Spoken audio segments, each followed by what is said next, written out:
बिहार विधानसभा सचिवालय में ट्रांसलेटर और लाइब्रेरियन की वैकेंसी आई है। 13 दिसंबर तक आप फॉर्म अप्लाई कर सकते हैं और 15 दिसंबर तक फी पेमेंट की लास्ट डेट दी गई। और फॉर्म भरने से पहले आपको एक एक चीज पे ध्यान देना है, सारी चीजों को अच्छे से पढ़ लीजिएगा, उसके बाद ही फॉर्म भरने की कोशिश कीजिएगा। इस वैकेंसी में जो आपको सैलरी मिलने वाली है वो 7th पे के हिसाब से मिलेगी। 44,900 से 1,42,400 के बीच में आपको ये सैलरी मिलने वाली है। तो ये आपका पे स्केल है, इसके बीच में ही आपको पूरी सैलरी मिलने वाली है। 4 सेक्शन में ये वैकेंसी आई है और चारों में ये सैलरी बराबर है। हर पोस्ट के लिए यही सैलरी होगी जो मैंने अभी 7th पे के हिसाब से आपको बताया। इसमें जो पहली पोस्ट है वो असिस्टेंट लाइब्रेरियन की है, दूसरी पोस्ट है उर्दू अनुवादक की, तीसरी पोस्ट है उर्दू सहायक यानी कि उर्दू असिस्टेंट की, और चौथी जो पोस्ट है वो है हिंदी इंग्लिश अनुवादक की यानी हिंदी इंग्लिश ट्रांसलेटर की। सबसे ज्यादा इंपॉर्टेंट ये होता है कि क्या आप इस वैकेंसी या इस पोस्ट के लिए एलिजिबल है या नहीं, कौन से कैंडिडेट है, कौन से एप्लीकेंट है जो इसके लिए एलिजिबल है। तो वो मैं बता दूं कि कौन कौन से इसके लिए एलिजिबल है।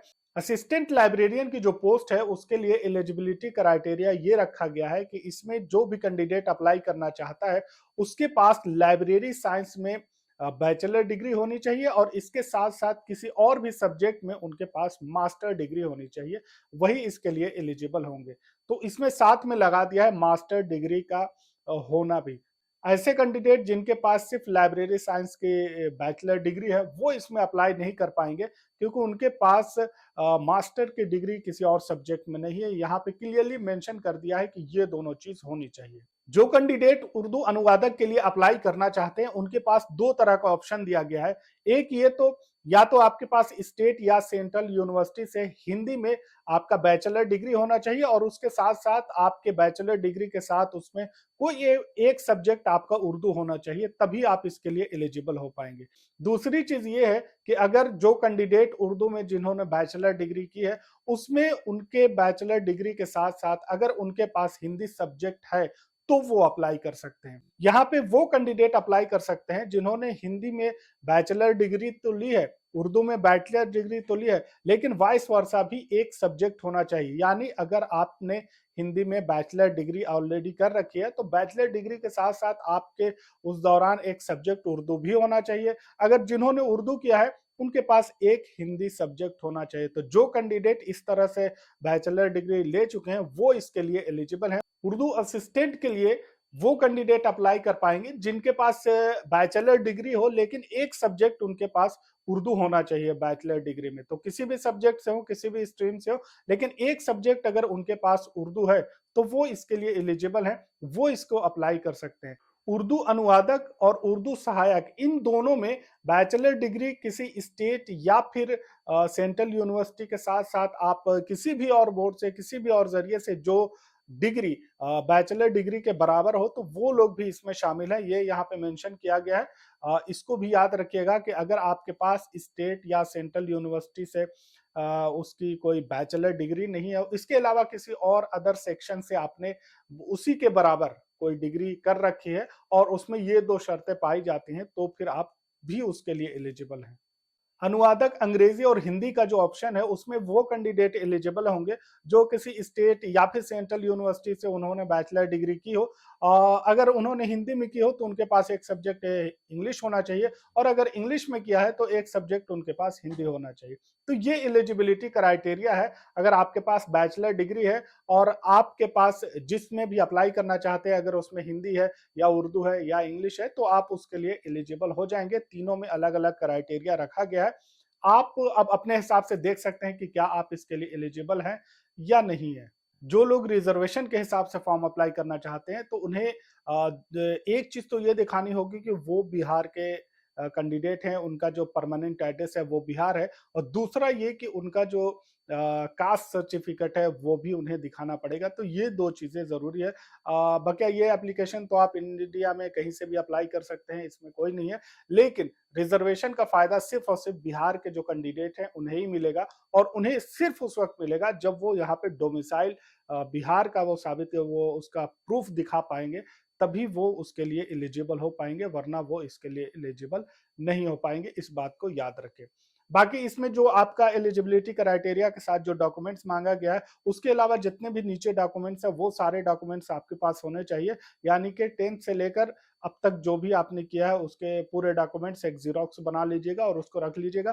फॉर्म भरने के बाद अगर फॉर्म का जो है जो पीडीएफ है उसका भी जीरोक्स बना के 2-3 कॉपी अलग से रख लीजिएगा और पूरा सेट आपको बनाना होगा, ताकि जब आप डॉक्यूमेंट्स वेरिफिकेशन के वक्त आपको किसी भी तरह की कोई परेशानी ना हो, तो जरूरी होगा। तो पूरा डॉक्यूमेंट्स आपके पास होना चाहिए, आपके 10th 12th के मार्कशीट होनी चाहिए, बैचलर डिग्री के मार्कशीट और सर्टिफिकेट है वो होनी चाहिए। इसके अलावा अगर कास्ट के लिए अप्लाई कर रहे हैं रिजर्वेशन के लिए, तो वहाँ पे आपको कास्ट सर्टिफिकेट दिखानी होगी।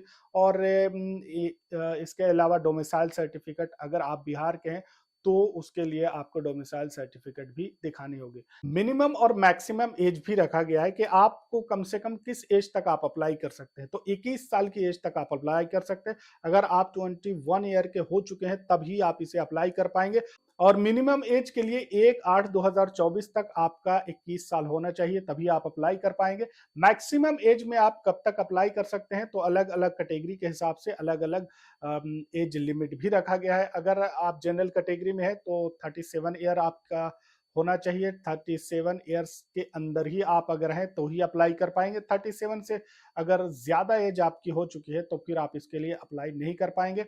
इसके अलावा बीसी, ईबीसी, मेल फीमेल और इसके अलावा जनरल कैटेगरी के जो फीमेल है उनको 40 साल तक वो अप्लाई कर सकते हैं। इसके अलावा जो भी कैंडिडेट हैं वो 42 ईयर तक के लिए अप्लाई कर सकते हैं। उसमें एससी, एसटी और भी दूसरे कैंडिडेट हैं वो 42 ईयर तक अप्लाई कर सकते हैं। तो ये एज लिमिट है, इसी के अंदर अगर आप हैं तो आप इसे अप्लाई कर सकते हैं। आपका जो ये टेस्ट होना है तो ये दो तरह से होगा। पहला ये होगा कि आपको एक जनरल एग्जाम देना होगा, जनरल टेस्ट देना होगा, प्रिलिमिनरी यानी प्राथमिक परीक्षा, और जिसमें ओएमआर पे आपको देना है। 100 नंबर का ये क्वेश्चन होगा और हर नंबर के 4 मार्क्स आपको दिए जाएंगे, यानी टोटल 400 नंबर का ये पूरा आपका एग्जाम होना है, टेस्ट होना है। किया जाएगा, माइनस मार्किंग भी है।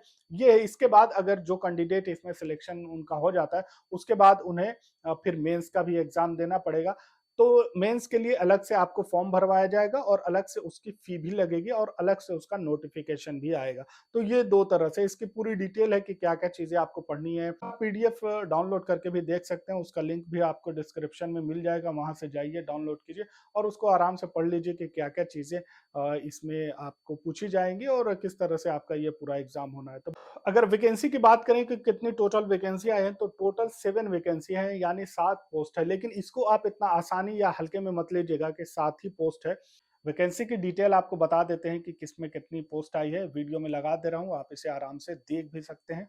पुस्तकालय सहायक में 2 सीट्स आई हैं, एक अनुसूचित जाति के लिए और दूसरी है अत्यंत पिछड़ा वर्ग में। उर्दू अनुवादक की अगर बात करें तो उसमें सिर्फ और सिर्फ एक सीट है, वो भी अनुसूचित जाति की है। उर्दू सहायक में 2 सीट है, एक आई है पिछड़ा वर्ग के लिए और एक जनरल कैटेगरी में है। अनुवादक अंग्रेजी हिंदी में 2 पोस्ट है, एक जनरल कैटेगरी में है और एक अत्यंत पिछड़ा वर्ग। तो ये तमाम सीट्स हैं, ये वैकेंसी है, आप अपने हिसाब से इसे देख लीजिए और उसके बाद आप इसे पूरा डॉक्यूमेंट्स, पूरे सारी चीज़ें आप पढ़ने के बाद ही अप्लाई कीजिएगा। सारा डॉक्यूमेंट्स आपको अच्छे से देखना है। पहले डॉक्यूमेंट्स आप तैयार कर लें, 13 दिसंबर तक आप इसे अप्लाई कर सकते हैं, आपके पास मौका है। डॉक्यूमेंट्स में आप ध्यान दें कि आपका 10th से लेकर अब तक की सारी डिग्री, मार्कशीट वगैरह आपके पास होनी चाहिए। इसके अलावा mobile number, email ID, photo, signature और कास्ट सर्टिफिकेट और डोमिसाइल सर्टिफिकेट। अगर आप बिहार से हैं तो डोमिसाइल सर्टिफिकेट लगेगा। रिजर्वेशन के लिए भी आप अप्लाई करना चाहते हैं तो डोमिसाइल के साथ आपका कास्ट सर्टिफिकेट देना जरूरी है। अगर आप बिहार से बाहर के हैं तो आपको वहां पे रिजर्वेशन का कोई फायदा नहीं मिलेगा, इस वजह से आपको कास्ट सर्टिफिकेट नहीं भी बनाएंगे तो आपके लिए कोई परेशानी की बात नहीं है। तो ये सारी चीजें, इन तमाम को अच्छे से आप फिल कीजिए, देखिए, उसके बाद ही भरने की कोशिश कीजिएगा, फिल करने की कोशिश कीजिएगा।